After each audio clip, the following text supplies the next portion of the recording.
Hello students, welcome back to my channel Shubham lecturer. Student, आज का ये वीडियो उन सभी स्टूडेंट्स के लिए इंपॉर्टेंट है जो 12th में हैं और जिनको 2023 बोर्ड एग्जाम देना है, क्योंकि इस वीडियो में मैं आपको क्लास 12 हिंदी व्याकरण के उन सभी महत्वपूर्ण प्रश्नों को बताऊंगा जो कि इस बार आपके बोर्ड एग्जाम में पूछे जा सकते हैं। देखिए स्टूडेंट, आज का ये वीडियो बहुत ज्यादा इंपॉर्टेंट है 2023 वाले स्टूडेंट के लिए, क्योंकि देखिए जो क्वेश्चंस मैं इस वीडियो में लेकर आया हूं वो जो पिछले साल का मॉडल पेपर जारी किया गया था उनसे कुछ क्वेश्चंस मैं लेकर आया हूं, ताकि आप लोग ये जान सके कि आपके बोर्ड एग्जाम में क्वेश्चन कैसा आएगा और आपको उसका आंसर कैसे लिखना है। ठीक है, तो बहुत ही ज्यादा इंपॉर्टेंट ये वीडियो है, तो इस वीडियो को आपको शुरू से लेकर लास्ट तक देखना है। देखिए इस वीडियो में मैं आपको 6 टॉपिक 12 हिंदी व्याकरण के 6 टॉपिक्स को एक ही वीडियो में पढ़ाने वाला हूं। ठीक है, तो वीडियो को आपको लास्ट तक देखना है, वीडियो को लाइक कर देना है, चैनल पर नए चैनल को सब्सक्राइब करके बेल आइकन को भी प्रेस कर लेना है ताकि सभी इंपॉर्टेंट वीडियो आपको टाइम से मिलते रहे। ठीक है, तो चलिए वीडियो को स्टार्ट करते हैं। तो सबसे पहला टॉपिक, सबसे पहले हम देखेंगे मुहावरे एवं लोकोक्तियां। ठीक है, इसमें आपको करना क्या है, फर्स्ट क्वेश्चन है तलवार की धार पर चलना। ये जो आपका मॉडल पेपर जारी किया गया था 2022 में, ठीक है, उसका ये क्वेश्चन है, ध्यान से आपको समझना है। ऐसे ही क्वेश्चन आएगा, तलवार की धार पर चलना। ठीक है, तो लिखा रहेगा निम्नलिखित मुहावरों में से किसी एक का अर्थ लिखकर वाक्य प्रयोग कीजिए। तो आपको क्या करना है, इसका अर्थ लिखना है, फिर वाक्य प्रयोग करना है। कैसे आप बोर्ड एग्जाम में करेंगे चलिए जानते हैं। तलवार की धार पर चलना, इसका मतलब होता है बहुत कठिन कार्य करना। ठीक है, बहुत कठिन कार्य करना। ठीक है, तो तलवार की धार पर चलना इसका मतलब बहुत कठिन कार्य करना। ठीक है, अब देखिए हम हेडिंग डालेंगे यहां पर वाक्य प्रयोग। जो वाक्य प्रयोग आपको बोर्ड एग्जाम में करना है, तो यहां पर आपको हेडिंग डालना होगा वाक्य प्रयोग। ठीक है, तो वाक्य प्रयोग हेडिंग डालकर हम क्या लिखेंगे, देखिए जो क्वेश्चन आपका है वो वाक्य में आना चाहिए। अगर क्वेश्चन आ रहा है तो समझ लीजिए वाक्य प्रयोग आपका हो गया। तो लिखेंगे आज के समय में मेहनत व ईमानदारी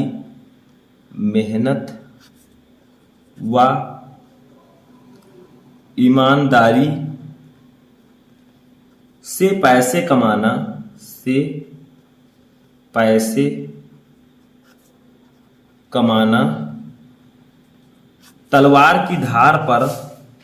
तलवार की धार पर चलने के समान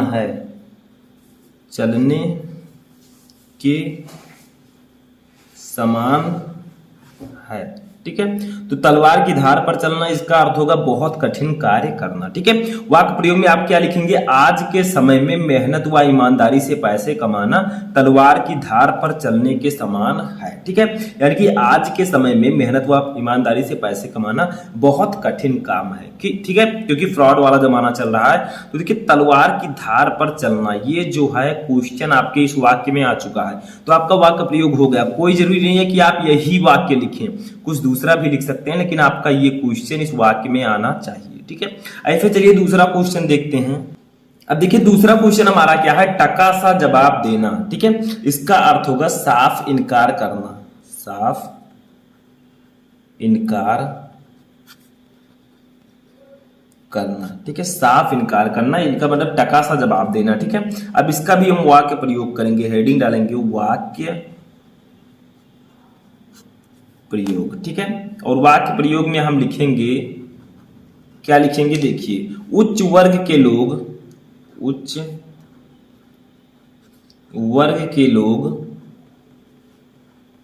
काम पूरा हो जाने पर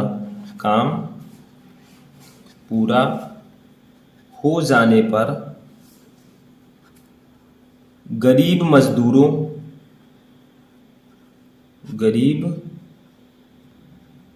मजदूरों को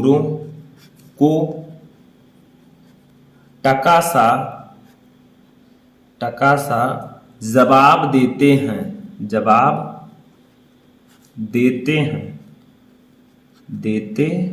ठीक है, तो क्या है, उच्च वर्ग के लोग काम पूरा हो जाने पर गरीब मजदूरों को टका सा जवाब देते हैं, यानी कि साफ इनकार वो कर देते हैं। ठीक है, जवाब आपको इस प्रकार से लिखना है, यहां पर वाह कर दीजिएगा। ठीक है, जवाब जवाब। ठीक है, तो ये आपका हो जाएगा वाक्य प्रयोग। इसमें भी देखिए क्वेश्चन जो था टका सा जवाब देना वो इस वाक्य में आ चुका है, यानी कि वाक्य प्रयोग आपका हो गया। ठीक है, ऐसे देखिए तीसरा क्वेश्चन हमारा है दाल में काला होना। इसका मतलब तो सिंपल है, घर पर भी आप लोग सुनते होंगे ये वाला मुहावरा, तो कुछ गड़बड़ होना, गड़बड़ होना। ठीक है, दाल में काला होना, इसका अर्थ हो जाएगा गड़बड़ होना। अब देखिए इसका भी हम वाक्य प्रयोग हेडिंग डालेंगे, वाक्य प्रयोग। ठीक है, और हेडिंग डालकर हम लिखेंगे, क्या लिखेंगे देखिए, ये जो मैं हरा, नीला, हरा और ये सब पेन यूज कर रहा हूँ, रेड, इन सब का आपको बोर्ड एग्जाम में यूज नहीं करना है, ब्लैक एंड ब्लू का ही यूज आपको करना है। तो देखिए तुम रात भर सड़कों पर इधर से उधर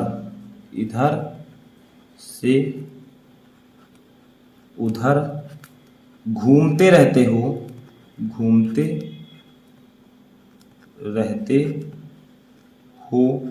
जरूर दाल में कुछ काला है। ठीक है, जरूर दाल में कुछ काला है, कुछ काला है। ठीक है, तो दाल में काला होना यानी कि गड़बड़ होना, कुछ गड़बड़ होना।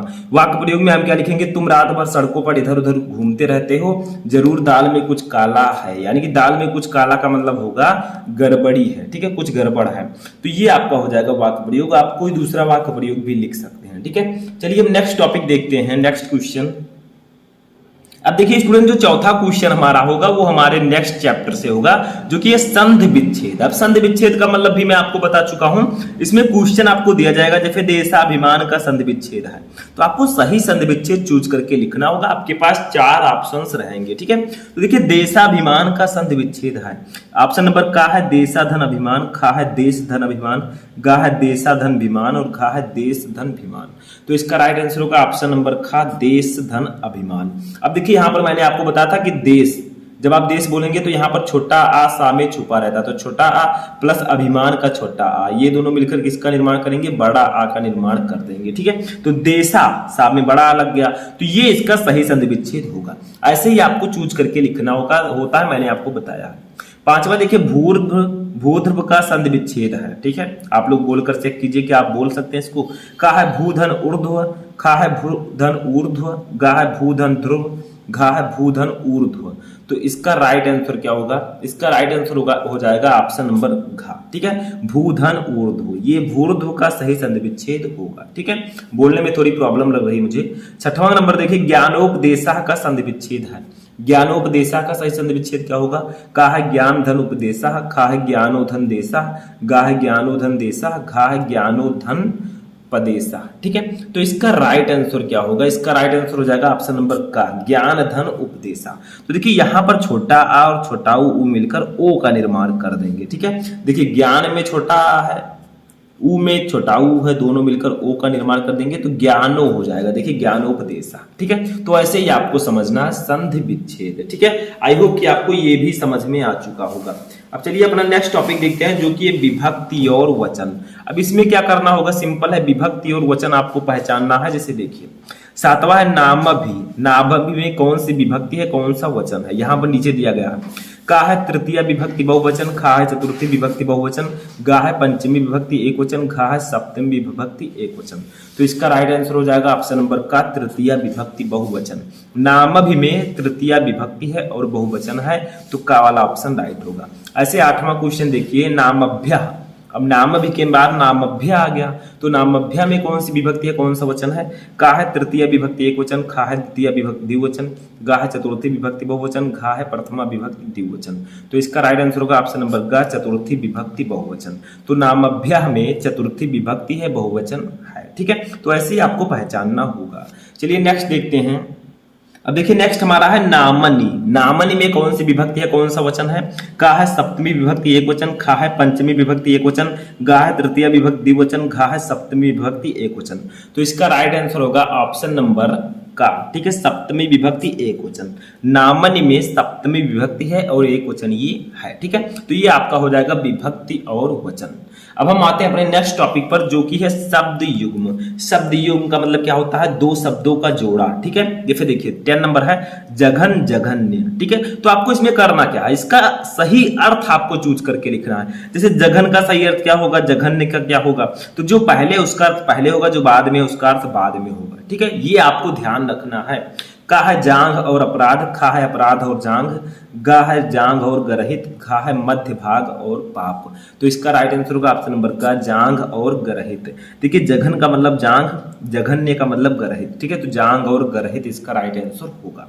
ऐसे 11 नंबर देखिए अधूत अवधूत, ठीक है। इसका सही आंसर क्या होगा, अधूत और अवधूत। तो इसका ऑप्शन है का है अधूत और साधु, खा है भयरहित और योगी, गा है भोगी और योगी, घा है योगी और भोगी। तो इसका राइट आंसर होगा ऑप्शन नंबर खा भयरहित और योगी। देखिए अधूत का मतलब होगा भयरहित, अवधूत का मतलब होगा योगी। तो भयरहित और योगी इसका राइट आंसर होगा। याद रहे जो पहले उसका अर्थ पहले होगा, जो बाद में उसका अर्थ बाद में, यानी कि अधूत का मतलब भयरहित होगा, अवधूत का मतलब योगी होगा, ठीक है। ऐसे 12 नंबर देखिए श्रवण श्रमण, ठीक है। इसका राइट आंसर क्या होगा, का है सामन और भ्रमण, खा है सुनना और सन्यासी, गा है वेद और पुजारी, घा है नाक और सन्यासी। तो इसका राइट आंसर होगा ऑप्शन नंबर खा, ठीक है, सुनना और सन्यासी। देखिए श्रवण का मतलब होता है सुनना और श्रमण का मतलब होता है सन्यासी, ठीक है।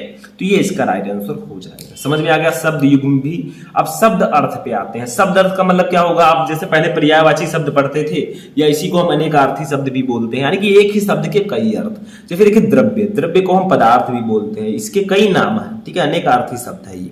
पदार्थ हो गया, धन हो गया, वस्तु हो गया, ठीक है। ये द्रव्य का पर्यायवाची शब्द होगा, या आप अनेकार्थी शब्द भी बोल सकते हैं, ठीक है। 14 नंबर देखिए तनु। देखिए बहुत ज्यादा इंपॉर्टेंट है, इन सबको आपको नोट्स करते हुए चलना एक एक क्वेश्चन को, ठीक है। 14 नंबर तनु। तनु का मतलब क्या होगा, तनु का क्या हो जाएगा, पतला। देखिए पतला जो होता है उसको हम तनु बोलते हैं, ठीक है। उसके बाद में शरीर स्वभाव, शरीर स्वभाव भी लिख सकते हैं, स्वभाव। सुकुमार भी लिख सकते हैं, ठीक है, सुकुमार।